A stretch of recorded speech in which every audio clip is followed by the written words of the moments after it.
إن الله وملائكته يصلون على النبي يا أيها الذين آمنوا صلوا عليه وسلموا تسليما.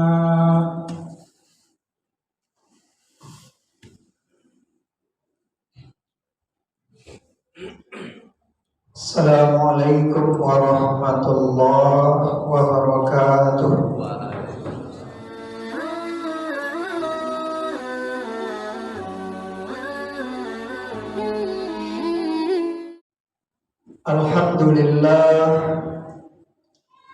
Alhamdulillah hamdan yuwafi ni'amah wa yukafi'u mazidah. Ya Rabbana lakal hamdu kama yanbaghi li jalali wajhik wa 'azimi sultanik. Ashhadu an la ilaha illallah wahdahu la syarika lah wa ashhadu anna Muhammadan abduhu wa rasuluh. Allahumma salli wa sallim wa barik ala sayyidina Muhammadin wa ala alihi wa sahbihi ajma'in. Amma ba'du fa ya ibadallah, ittaqullaha haqqa tuqatih wa la tamutunna illa wa antum muslimun. Ittaqullah.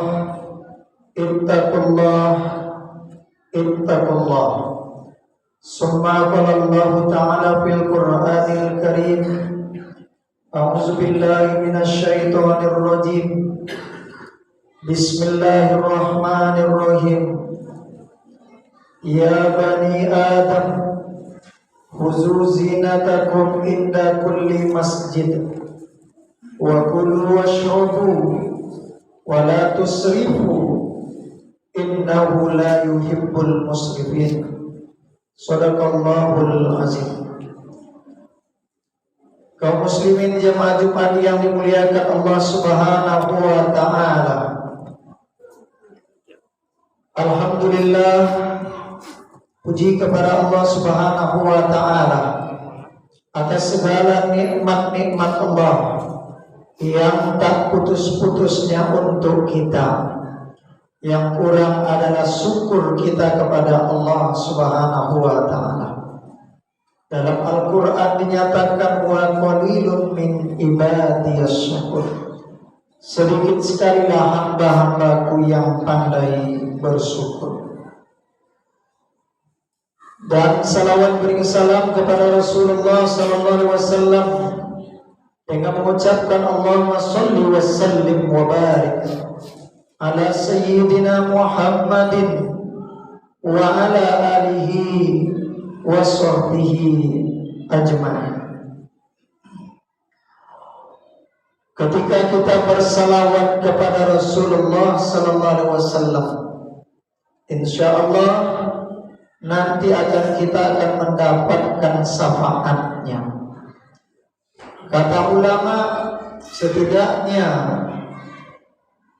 syafaat Rasulullah SAW itu ada 3 bentuk.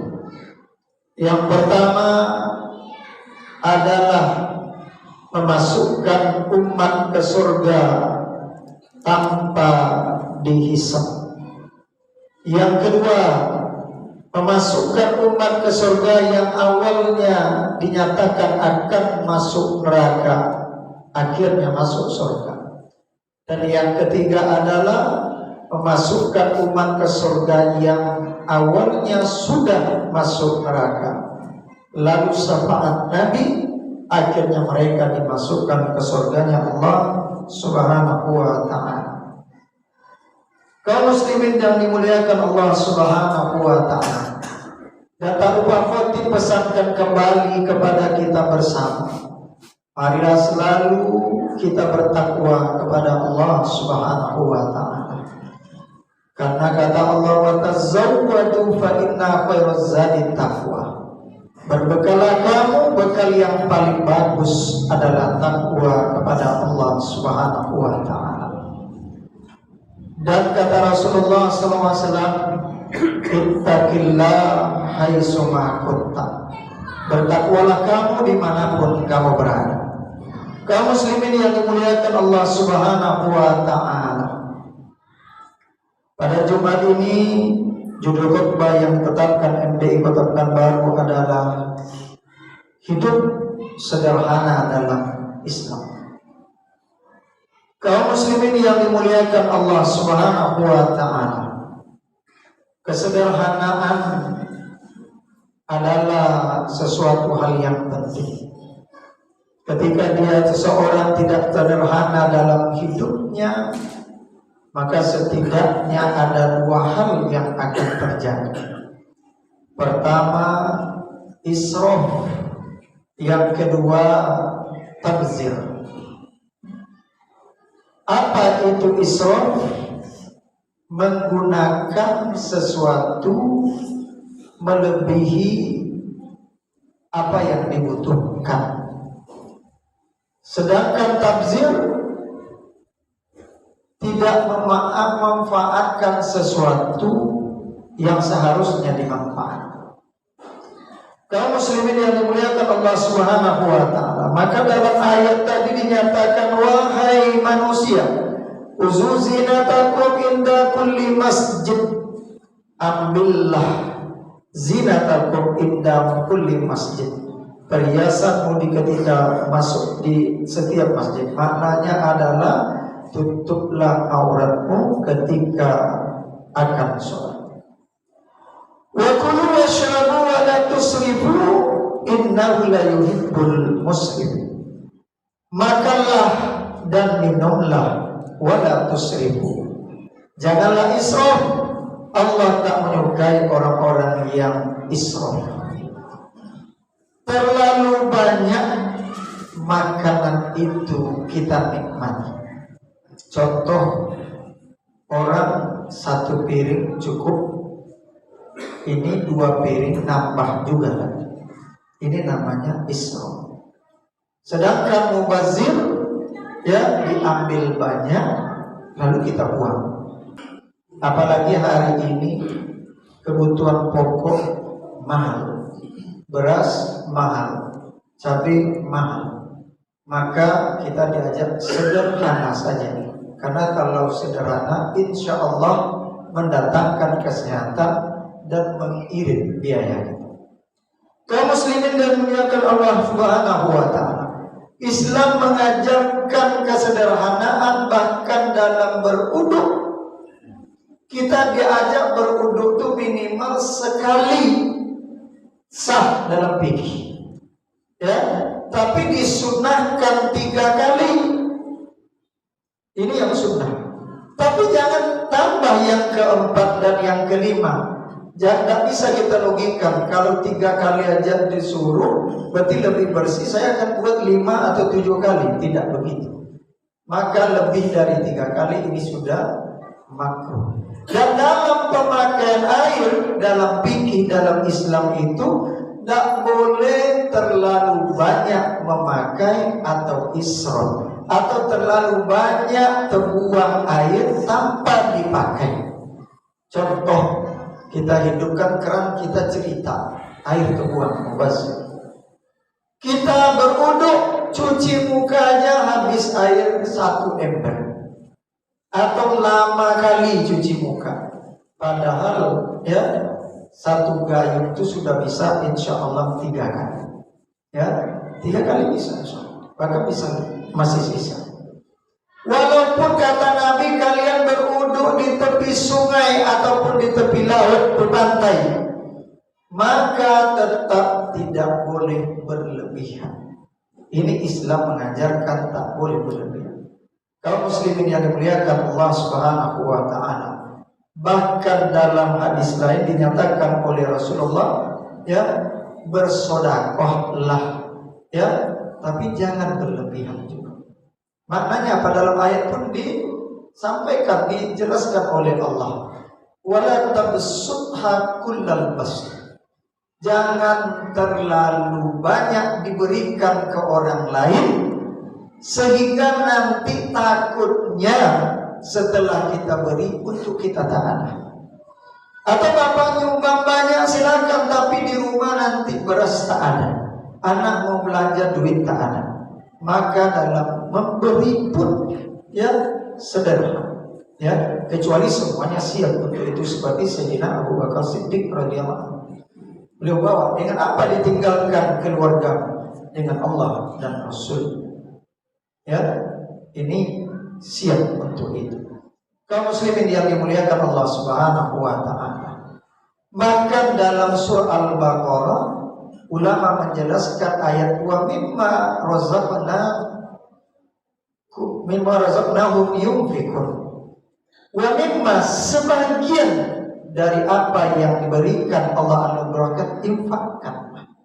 Sebagian. Dalam arti kalau zakat kita tidak dipaksa banyak-banyak, 2,5% itu rata-rata.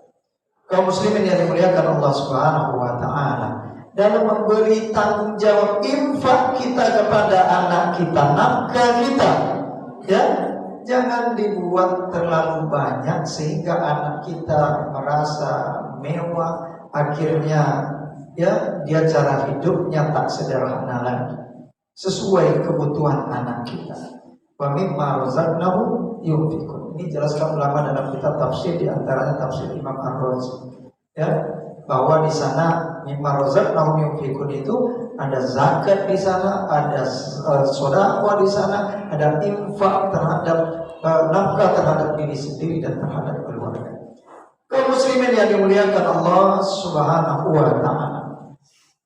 Ada beberapa orang laki-laki datang ke Sayyidah Aisyah. Di antara mereka itu bertanya tentang ibadah Rasulullah SAW. Maka ada di antara mereka menyatakan, ya, dia akan puasa setiap hari. Ada menyatakan akan ibadah sepanjang malam. Ada mengatakan tak akan menikah karena ingin ibadah, ingin mendekatkan diri kepada Allah. Lalu berita ini sampai kepada Rasulullah SAW. Apa kata Rasulullah? Saya berpuasa, saya berbuka. Maknanya kadang-kadang saya puasa, kadang-kadang saya tak puasa. Saya bangun malam dan saya pun tidur. Ya, tidak berarti mesti dipaksa. Saya menikah, kata Rasulullah SAW. Maknanya apa? Ingin mendekatkan diri kepada Allah pun tak mesti dipaksakan sehingga ya kita terberatkan, tersusahkan. Agama itu bukan seperti itu, dipaksa begitu. Ya, Rasulullah mencontohkan ada hak mata, ada hak fisik kita, ada hak keluarga kita. Maka satu ketika seorang sahabat ke rumah Abu Darda, ya, ditengoknya istri Abu Darda ini tak rapi lagi. Mana suami? Ini saudara, suami saya sibuk dengan ibadah saya. Maka dia bermalam di rumah itu, dijamu oleh Abu Darda. Pas malam, ya, pas malam datang Abu Darda ingin sholat malam. Bangun, ya, kemana? Mau pergi, mau ingin sholat. Nanti tidur dulu, kata kamu. Lalu udah tidur, lalu bangun balik. Ya, setelah itu disuruh tidur balik. Setelah itu baru mereka sholat berdua. Setelah itu disampaikan oleh sahabatnya, mata ini punya hak juga. Ya, lalu Abu Darda sampaikan kepada Rasulullah, mengadukan, kok gitu kata si anak Rasul. Kata Rasul, dia benar. Ya, dia benar. Jangan dipaksakan. Ya, tidak dipaksa. Tandanya apa lagi? Kita haji itu hanya wajib bagi yang mampu, dan zakat itu bagi siapa yang sampai hartanya senisab dan sehaul. Tak dipaksa semua kita mesti ke tanah suci. Berencana boleh, berusaha boleh, tapi jangan dipaksakan. Jangan sampai rumah kita yang satu-satunya dijual karena hanya ingin umrah, karena hanya ingin haji. Setelah itu kita terluntar. Kaum muslimin yang dimuliakan Allah Subhanahu wa ta'ala. Agama kita mencontohkan kesederhanaan, dan Rasulullah itu sederhana sekali. Tak perlu mewah-mewah kali. Rasulullah ketika tidur, ya, Umar datang ke rumahnya, ditengok badan Rasulullah setelah tidur itu berbekas tikar itu di badan Rasulullah SAW. Ya, sedih, menangis Umar. Ya, yang ditangiskan menengok kondisi Rasul. Raja-raja yang lain mewah sekali, tapi Rasulullah begini. Ya, apa kata Rasulullah? Mereka diberikan di sini. Apakah kau tak reda Umar? Nanti diberikan semua itu nanti di akhirat untuk kaum muslimin yang dimuliakan Allah Subhanahu wa taala. Kalau kita tidak sederhana, maka kita akan memaksakan, akan timbul jiwa tomak, rakus, dan akan muncul jiwa sombong dalam hati kita. Kita berusaha sekuat tenaga, akhirnya kita sakit. Kita berusaha sekuat tenaga, akhirnya yang tak hak kita lagi kita ambil. Kita korupsi, kita ambil hak orang, kita curi hak orang, ya, kita zalimi orang demi ketidaksederhanaan kita. Ya, dan ketika kita merasa uang, akan muncul kesombongan dari diri kita, yang mana kesombongan itu akan menghancurkan diri kita sendiri. Barakallahu li wa lakum fil Qur'anil azim, innahu huwal ghafurur